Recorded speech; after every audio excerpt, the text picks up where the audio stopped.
spot of cloud there. You see me? Well, nothing up my sleeve. You ready? 1, 2, 3, go. My word.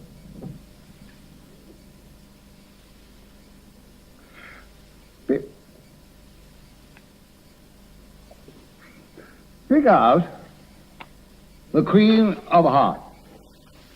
This one. Right.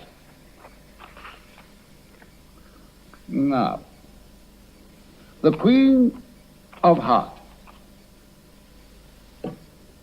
This one. No, that one. Oh. Try again. Now, there she is. Where is she? Take it out.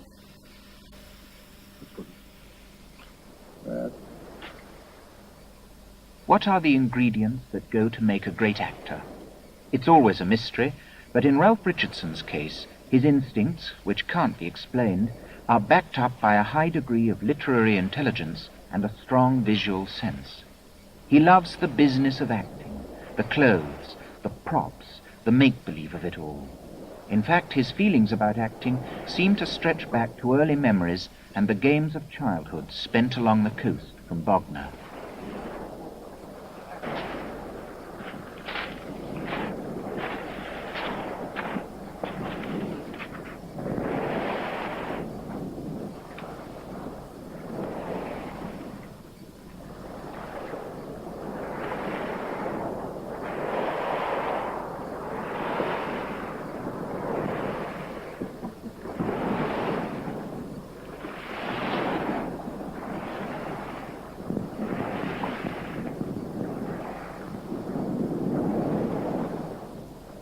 I was rather a lonely child, in fact.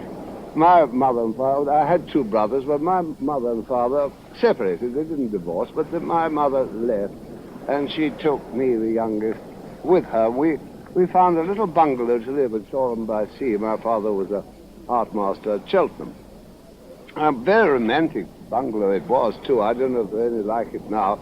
It was made up of 2 railway carriages, with all the compartments, and a tin roof dividing them in between. So we had a big room in the middle, and about 20 bedrooms, well, 15 bedrooms on either side, all with their own locks, you know, just as if they were railway carriages, and the windows that you wound down. And of course it was a kind of dreamland for a child, because but I had very few companions. It just happened we didn't know anybody there. And I did spend a great deal of time walking about, climbing the groins, by myself. And I was afraid of the sea. Cheltenham's far from the sea. It frightened me very much. And I remember nearby, in a bungalow near us, there was this extraordinary man, in those days, the champion wrestler of the world, George Hackenschmidt. A person that I don't know whether many people have heard of now, but he was an enormously powerful man. And he had a gymnasium there where he used to train. And this rough, tough man, Russian, about 6'6", tall, took a sort of fancy to me when I was about 4 or 5. And he was so gentle and so sweet, I almost took the place of my father, who I didn't know very well. And he used to say, "Are you afraid of the sea?" And I said, "I am." He said, "You're quite right to be afraid of the sea. It's a very frightening thing unless you take care." He said, "Would you like to go shrimping?" I said, "I don't think much, George." He said, "You wouldn't mind going shrimping with me, would you?" I said, "How do you mean?" He had one of these really big shrimping nets, you know, that professional shrimpers have. And he said, "You wouldn't mind sitting on my shoulders while I went shrimping?" And I remember the shrimping days, sitting on his shoulders, he plowing with his majestic strength through the water, and then picking them up and taking the shrimps, and then saying, "Now let's go home and eat them." And then one of the most delicious dishes I can ever remember in my life, he gave them to his cook, who made a huge omelette straight away on a fire. He put these shrimps right out of the net and mussels and things, stirred them all round. He said, now, how's that for going shrimping, Ralph? Eh? Can I ask you about school? Did you enjoy it? Not at all. No, I thought you might. No. When I did go to school, I was a great failure at school. I didn't like anybody and nobody liked me. I remember the headmaster one day telling me why he didn't like me, exactly what was the matter with me. What was it? Great pity I've forgotten. It might have done me a great deal of good if I could have remembered.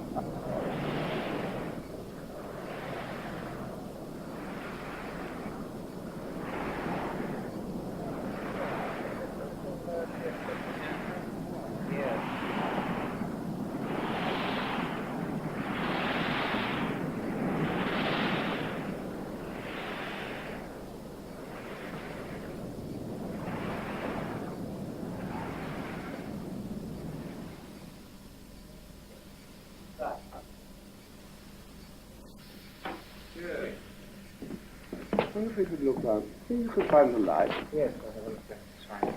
When you were a young man, was this the theatre that you came to and watched shows in? Oh, my goodness me. The theatre I started in Brighton wasn't half as grand as this, or half as big. It's quite a big auditorium. It's a fascinating little theatre. You saw lots of variety shows, various things around here, didn't you? When I lived at Brighton, Yeah. I had a marvellous time. Who did you see? Did you see all the old... Oh, I saw all the old boys, yes. Sixpence in the gallery. 11pence early doors, which I used to treat myself to sometimes. Murray Lloyd? Oh, yes. Did you see George Robey, of course. Little Titch. Little Titch? Oh, Little I've Titch. seen film of him, silent film that they dug up from the Paris exhibition. He seemed in link with a completely different tradition. Well, it always astonished me that Little Titch, in one way, was one of the most highbrow actors you can imagine. For one thing, you know, he was a tiny little man. Just And wasted. he had, yes, very frail little figure. With a most marvelous voice you ever heard in your life. Like a little lion. I must tell you one thing about Little Titch.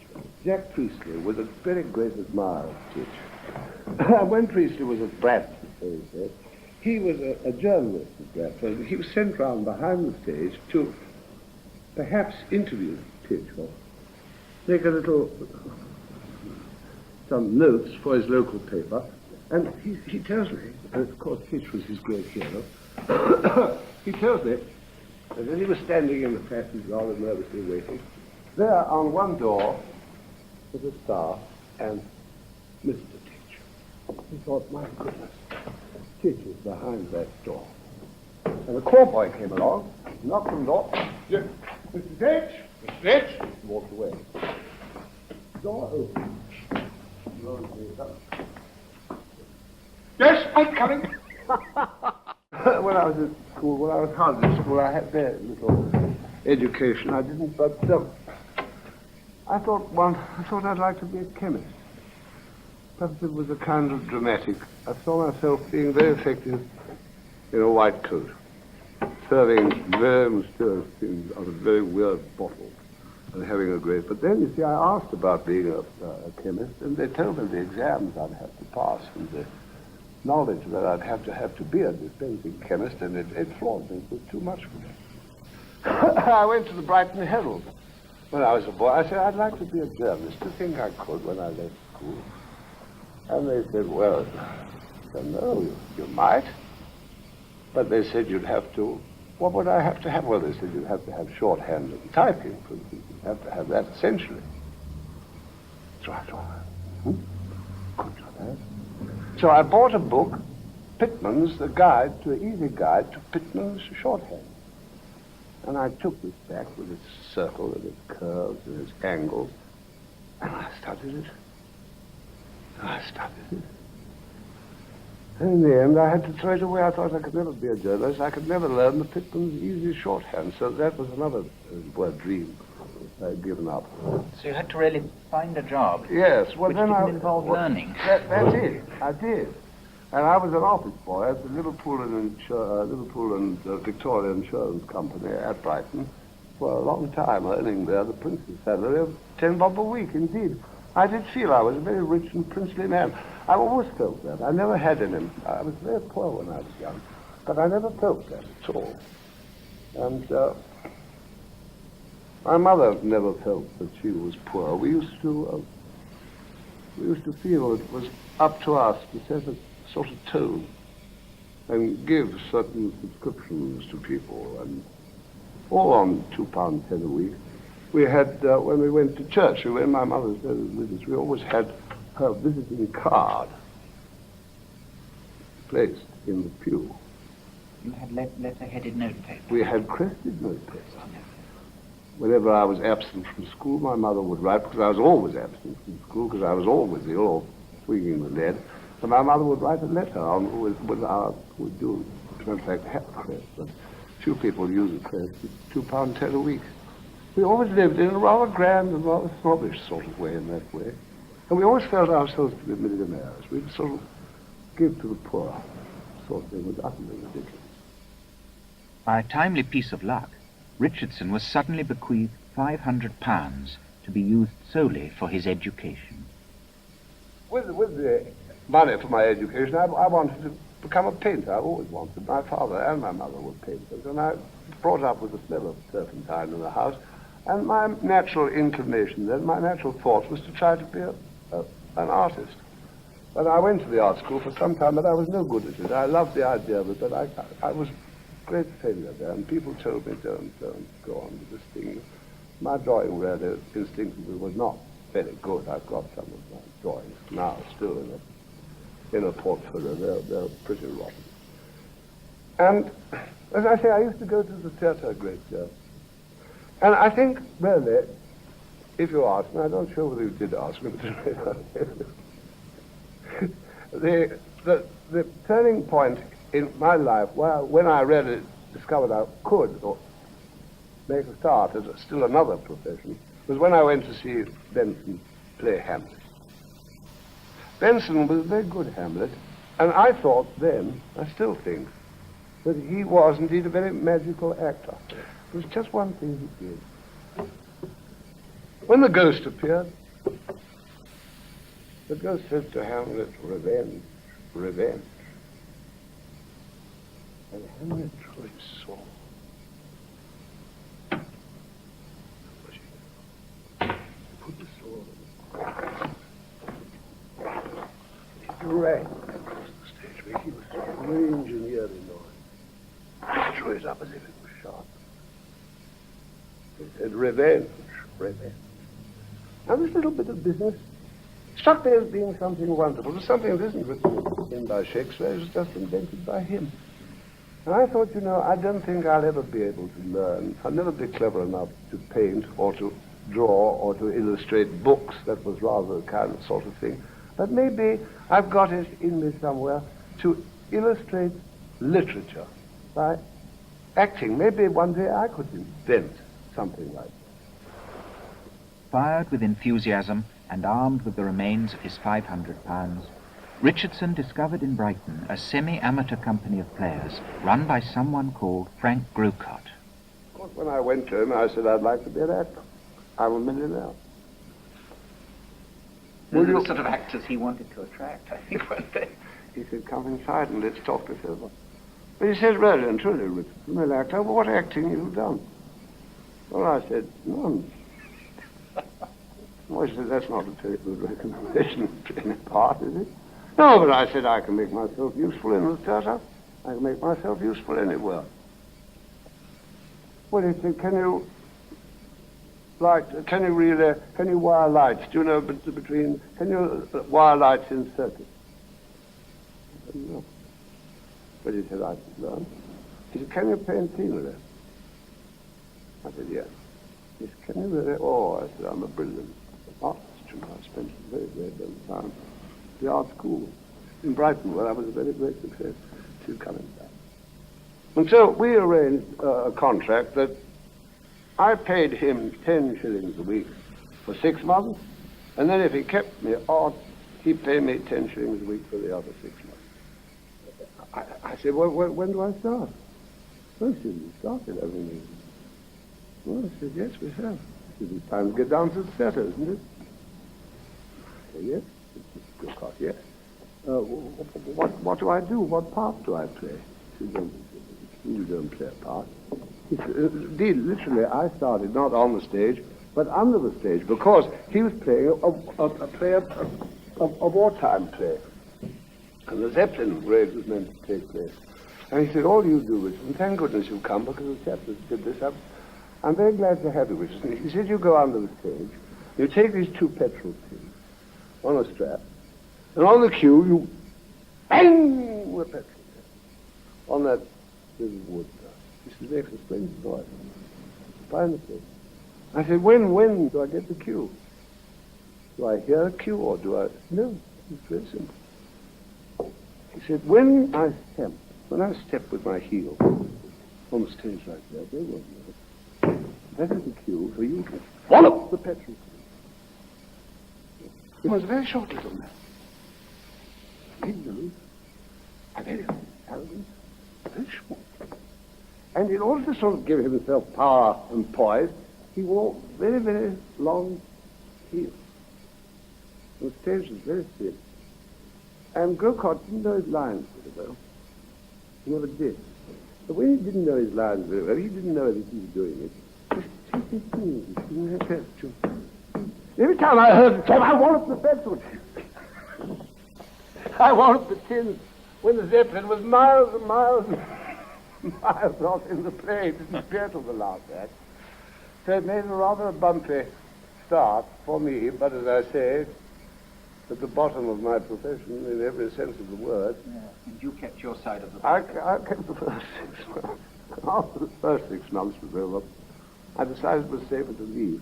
And there came a great many visiting companies, and there came a chap there called Charles Garland, who had a Shakespeare company, which, traveling about, with 10 plays in the repertoire, and ultimately I joined him. He was playing at Eastbourne, so I heard. So I cycled. I wrote to him, and he said, "Yes, I'll give you an audition." So I cycled over to Eastbourne that momentous day, and waited for him until the play was over, which was The Merchant of Venice, and the dresser said, "Come inside. The governor will see you." So he said, "I understand that you've been in repertoire at Brighton, and you'd like to join my theatre." He said, "Well, besides, can I hear? He said, I didn't speak. He said, stand over there. So, you see, I stood over there. He was sitting where you might be, taking his makeup off, the Shylock, and here, hanging on against the wall, were his street clothes. You see, and all kinds of things, and I stood there. Well, he said, "Well, start," and I started up, "Friends, Romans, and countrymen, lend me your ears. I come to bury these, are not afraid." And I went on. John Dawn was sitting listening to me, just as you might be, but he wasn't looking at me. He was looking at me through the mirror. Then I said, You know all to know this man. I told you how it's closed. You all to know this man, but I remember the first time he ever put it out. It was in a summer's evening in his tent. That day he overcame the nerves he had. Our friends, see what a wrench the envious catcom made. Through this the well-beloved Brutus snapped. And as he plucked his cursed teeth away, mark how the blood of Caesar was rushing out of doors to see if Caesar thus unkindly called or no. On a fall was there, my countrymen. So I said, stop, Richardson, for God's sake. I said, boss, isn't it any good? He said, Richardson, it's fine, but look, you're messing up my trousers. Years later, after you'd achieved your own personal success on the stage, did you ever get the chance to meet Charles Dora as a kind of successful pupil, after having perhaps despaired of you in his early days? Yes, I think there was. Old Garland, he lived on. Old Garland was over 90, he lived for a bit. And I think he lost a leg or something, but he was all right. Some people were looking after him. I was playing at the Phoenix Theatre. And he had a friend who looked after him a bit in the nursing home. And he said, "Old Garland, I'd come and see you." I said, "Does he still remember me?" Oh, he said, indeed it does. And he'd like to come to the matinee. Oh, I said, that's wonderful. He said, would you like to see him afterwards? I said, well, of course, I'd be delighted to see him. But as I say, I was just making up and putting on this toupee that they had. And someone came in and said, look, Charles Don doesn't think he can wait till the end because we've got the car for him. And could he see you now? I said, well, of course. But I said, could he come up the stairs? No, they said, but he's at the stage door. Yes, I said, come on, where is he? I'll come down and see him. So I ran down the stairs, and there was Charles, great big moon face, really didn't look any older than I hadn't seen him for 30 years. And I said, oh, Charles, how nice to see you. He looked at me for a moment, he didn't change his expression, and he said, Ralph, what a beautiful wig joint. It was rather sweet, because in the days with him, you know, we wore these very early Willie Clarkson wig joints, and they were simply terrible. No, his only comment. That was his only comment after 30 years. I don't expect you to be able to answer this question, Sir Ralph, necessarily, but what is the trick of acting? Well, of course, when I was young, I had a lot of theories about acting, you know. I've always got a new trick or a new theory. I often think that perhaps I haven't got so many now. Always had an idea.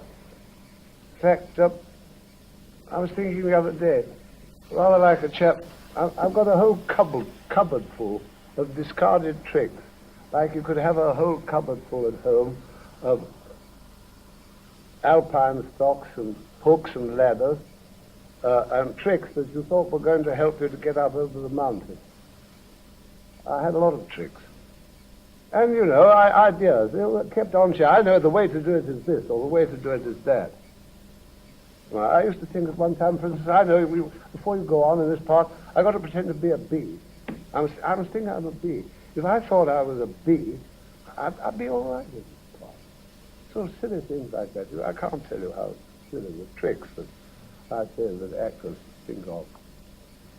I don't say it's a trick, but what I think it is, it's partly dreaming. It's partly daydreaming. You see, acting, isn't it? It's make-believe. And to make people believe, you've got partly to believe it yourself. Not all the time, but some of the time, in each play, you really believe that it is really happening. You know you're acting enough to know that's true. So in a way, it is forced dreaming to order. The curtain goes up at 8. So at 8, precisely, you must partly dream. And so I think that you must somehow to be able to, it isn't the subconscious, it's a forced dream, that's all, if I can make that clear. And yes, for a time you do forget, for a moment you do forget entirely where you are. You really believe, is this your flower? You really believe that for a moment. Not the same place at every moment in a performance, but part of it. It's getting a hold of this subconscious, I suppose. And that's why, in a way, the repetition of a part for a player is such a very trying experience. People say, but how do you manage to do it every night, exactly the same? How do you manage to do it? Well, we say it's very hard to do it, but I tell you where it's particularly hard, and you know this really as well as I do, that a recurring dream is a very awful experience. You know, when you wake up and you're in a dream, and you wake up and you go back and sleep, it's the same dream again. And this is very frightening. You don't seem to be able to escape from it. Are those your gloves? Yes. I've got a pair like that at home. Yes? Very nearly. The seam goes the other way, I think. Yes, it does. A present. My wife. Oh, yeah. At Christmas. Season of good cheer. Less and less, of course, these days. Oh, dear man. Whole thing's absolutely ruined. And when money intrudes, all feeling goes right out of the window. Oh, yes. I always thought these woods, particularly beautiful, always caught my imagination. I've been coming here on and off for years. But I tell you one thing, these woods are haunted for me, haunted by the ghost of the terrible Father Christie. Who's that? Father Christie is a ghost to me. I tell you, he's the vicar, or was, of Swindon Church. When I was a little boy, living in the bungalow I told you about with my mother, you know, by the seashore, with these two, I stole an orange in the house. And my mother said to me, "Did you steal an orange?" I said, "No." She said, "You did? You're a very wicked boy. I tell you what, you've got to be beaten." So I said, "Oh, yes." He says, "And Father Christie is going to beat you, and you're going with your nurse, and you're going to Father Christie's to be beaten." And she took me by the hand, and she led me along like that, you see, to the church. And I, duplicitous as ever, said, "Look, Nanny, what's out there?" And she looked out there, and I did a bunk, and hid behind a tree or something, and she couldn't find me. And she went home, you see. Yeah. And they said, "Well, where's Ralph?" She said, "I've lost him." I was only about this size at the time. But I waited for about an hour, and then I turned out to him and said, "Oh, Ralphie, where have you been? Oh, darling Ralphie." They've quite forgotten that I was the orange thief. Well, that's why these woods are haunted, as I say. I wonder if the terrible Father Christie is still alive, waiting there with his horrible cane. These little children. I know, Sir Ralph, obviously most of your career you've been involved with Shakespeare and the classics and all the English authors, if you like, but you've also devoted a great deal of your time to the modern writers and to the contemporary playwrights. Yeah. Priestley, Shaw, Osborne, Orton, David Story. But the I earliest of these is Shaw. Yes, I had the pleasure of seeing quite a lot of him.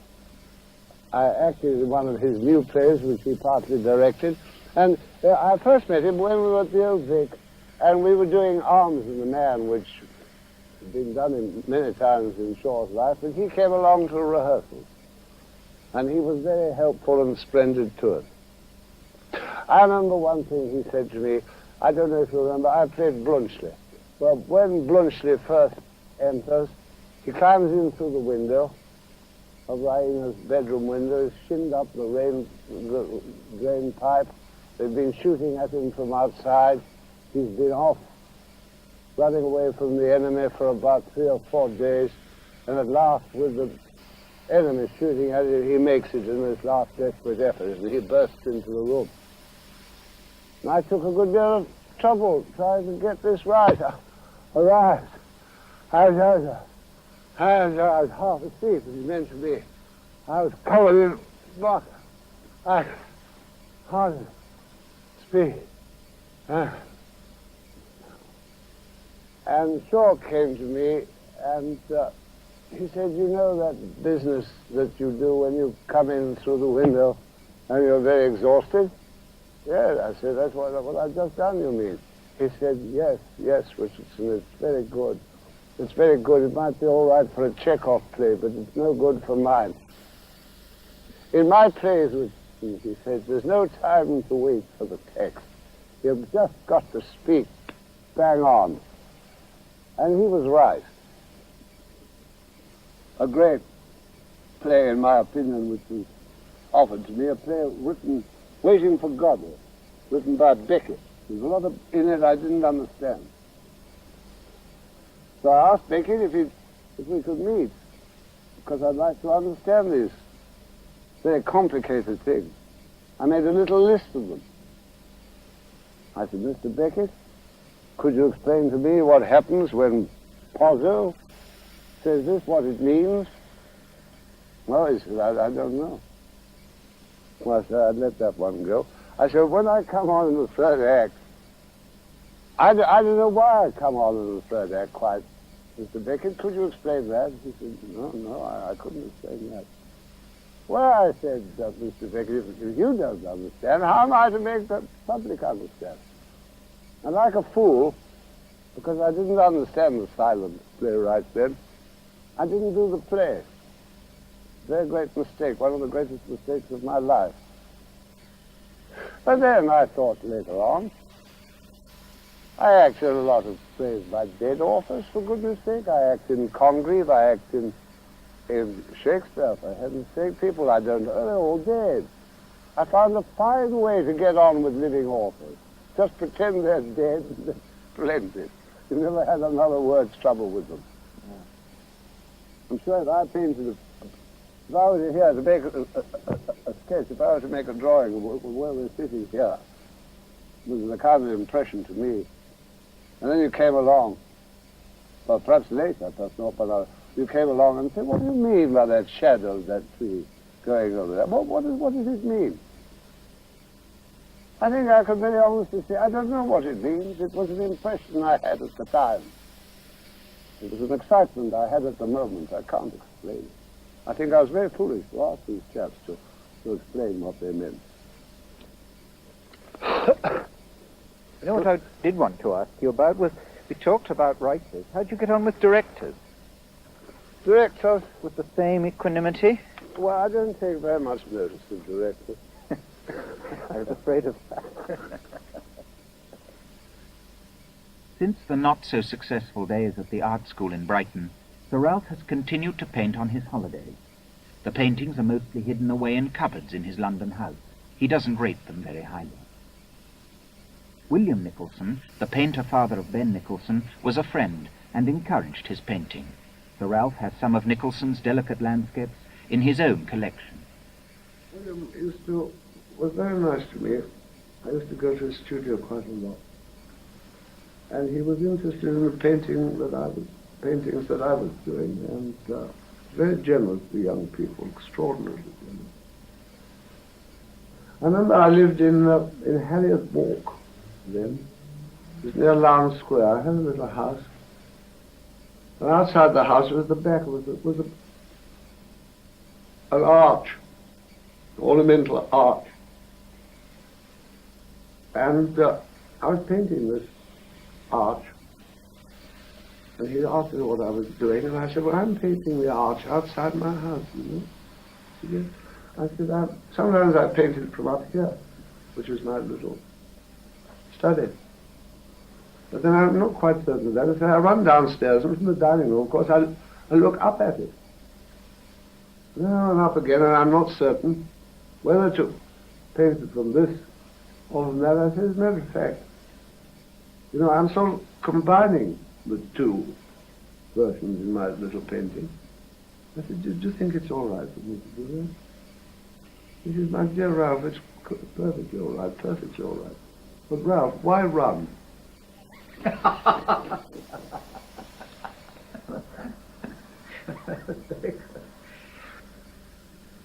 The still life was so beautiful. Seeing a marvelous little still life of violets. You got a little... I always said, yes, that's the secret, those violets. No one must see that, because I'm painting them for my wife's birthday next week. It's a bit of a secret, those violets. Oh, I said, I think it's one of the most beautiful things we've done. There's a bunch of violets there. Little drops of water on there. You buy violets, you know. Little drops of water. That's astonishing. That's beautiful. What a charming observation. My goodness, he said. I hadn't thought of that. I took a hair and rubbed them out. He said, I must do those again. Better. Curious hobby he had. I was walking down Berkeley Square with him one day, on the way to his studio. He said, that's one. So he stooped down, put something in his pocket. And so when they got to his studio, he said, what was that? Fun. He was sweet. What was it? He said, oh, what? It was a lady's hairpiece. Maybe this it's more than maybe. Oh yeah, it's a nice. He opened the drawer. He's got bundles of. They're up with elastic bands, you know. Bundles of ladies' hairpins. He picked up. This one. Curious Holland. The oddest hobby I've ever heard of, I think. Well, he's a great ladies' man. You know.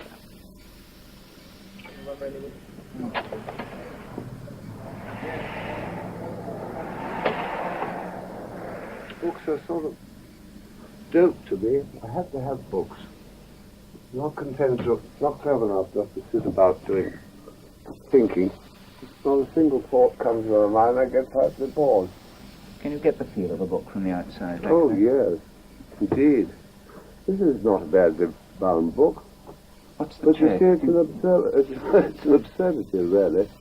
Well, you see, this book, by these notches here, Yeah. which are meant to be the chords on which the book is sewn, Yeah. and the classic number of chords to which you sew a book are indeed 5. Well, this is rather a well-bound book. You see, as you can see, the sections here, it is actually bound Yeah. on 5 chords, you see? 1, 2, 3, 4, 5. Yeah. But they're not the chords that are represented here because these are in quite a different place. You're what Coleridge calls a library cormorant, dipping below the surface and dipping into everything. I mean, you've got a very Catholic taste in books. Oh, yes, I have indeed. Who are the authors you read voraciously and probably go back to again and again? Well, I suppose my sort of, if you call it, my speciality to myself, I suppose perhaps is Conrad. Yeah. I've read Conrad and Stevenson are my sort of favourites, perhaps. Yeah. I've read them over and over again. You read the whole of Conrad? Oh, yes, I think I have. Is it the sea and his feeling for the sea that you've Well, figured out of it? I don't think it's the subject. It's just a wonderful, dreamy way of writing. What you The look narration of one story and another story behind that. 3 or 4 depths of consciousness, which I find so fascinating in Conrad. And just the sound. What wonderful titles there are, Conrad. After The Heart of Darkness, The Outcast, The Idol. I think it's just a style which captivates me. I'm absolutely captivated by the style of Henry James. I've read the whole of Henry James, which is quite a few people. well, he wrote quite a lot. And there's something about reading the whole of an author's book. I take it up as a bit of a challenge, if you like, a bit of a hobby. But it's rather like getting to know someone very well. You appreciate, if you just read the best of Henry James, you don't appreciate it nearly as well if you've gone through some of the long, dreary things which happen perhaps in companionship. It makes you get to understand the chap a great deal more. Yes, well, I like cars very much, but I'm not sure I'm very keen about books on cars. So this is rather an interesting Rolls Royce. It's called the Sedanka. The very first one I had was like that. This back is false. Doesn't really let down as this indicates it will. But there's a solid piece. It comes, draws forward, fixes it, gets completely solid front. You wind up the windows. So it's something that never caught on afterwards. How many Rolls Royces have you owned? I suppose about 10 altogether. I changed them rather quickly. I'd love to ask you about your 2 great friends, Laurence Olivier and Sir John Gielgud. I was going to ask, how do their characters relate to their performances, do you think? Well, Lawrence is a very bold, very daring man. In his own life, in his own personal life. When we were young, we were both very keen on motor cars. Well, we used to go out driving together a lot. Drive to Oxford and tear all over the place in our car. Once he took me over the Croydon crossroads at Croydon, the London-Croydon bypass. He approached the crossroads at about 50 miles an hour. Made no effort whatever to slow down. As he got to the crossroads, neither looking right nor left, he accelerated to about 75 and took me over. He said, "It's a great thing, Ralph. If you meet a point of danger, get over it as quickly as you can." I did the wisest thing. I said, "Wise or not, I never forgive you. I'll never. I never forgive you. Risking my life like that for nothing." A little while later, that was in my car that he was driving. A little while later, he brought a car back from America, a new American car. He said, "You drive that car." Well, I got in at Piccadilly, and I drove down Piccadilly to Marble Arch. I did 75 miles an hour. He said, "That's fine, Ralph. I knew you'd get something out of her." Well, this extraordinary daring, this fearlessness in his own nature, which he's had since all his life, goes into his work, the success, and he's able to produce an excitement on the stage, which is very rare. Tremendous sense of danger. Yes. And he's very, very daring in his characterization. And this is one thing. Now,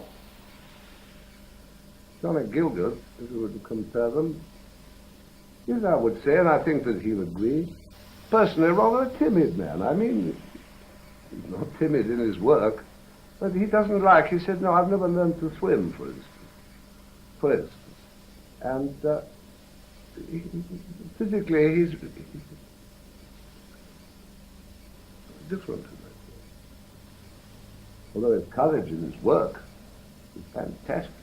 When I was with him at the Old Vic when he played King Lear for the first time, and we had to work pretty quickly in those days, for rehearsal. And his King Lear was assembled. Imagine the assembly of the part of that size, and he found at the first dress rehearsal it wasn't working very well. He changed the whole thing for the next rehearsal. Now that's a boldness, an interior boldness which few people could dream of. Are you nervous on the stage, Sir Ralph? Very. It's meant to be as I was saying, they're meant to be averted. I didn't really have that virtue. I'm very nervous. Yes.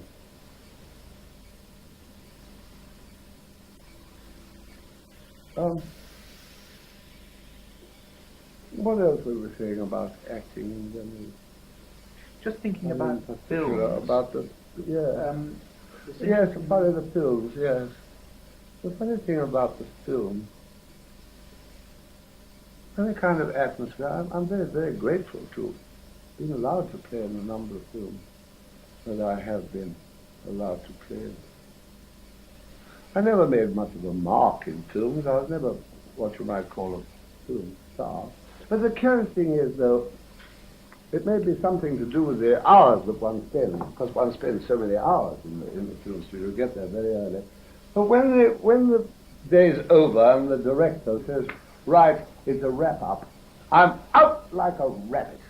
Between the way of getting from the studio, I'm half undressed. By the time I get to my dressing room, I'm throwing the things to the dresser. I've got that on, and before, and I'm away because I've got to get out. Moment, boys, it's a wrap-up. What a joy it is. More joyful, really, than when the bell comes at school when I was a boy, which I hated. The curious thing, though, in this theater, when the theater comes down, when the curtain comes down, you go up to your room. You sit there. And you eventually say to yourself, "Well, I'm going to make a great effort of will. I'm going to get up to the theater." And on the way down to the stage door, very often you find yourself, this is one on the stage. How often is it? Quiet now. The audience is gone. Walk about on the stage and see the such a mistakes in the movement. You don't want to leave it. in the theatre, there's a sense, it's rather like after a meal. There's a sense of fulfillment after playing a part in the theatre, a sense of fulfillment. Even though it hasn't been a good, you've done it. It's rather the difference between eating a meal when afterwards there's a sense of fulfillment. You just want to sit by the table for a while. You don't want to get up. Or eating a ham sandwich in a railway station. You don't want to bite it and go off. I can't express it, but that's the difference. Shadows. Yes. Brother-in-law, who was an artist, Really? Would have appreciated those flowers, light, fading, clouds. Wonderful thing. Oh, yes. I should like to have been an artist myself. Musician, Really? flute. Beautiful instrument. Oh, yes. Shadows.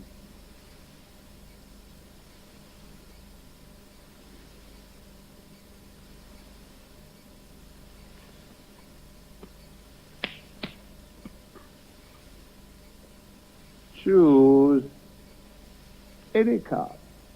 Any? Any one. 8 of diamonds. My word. Right? Absolutely. Intended to show the ladies. Another day. Oh, yes. Again. Any one.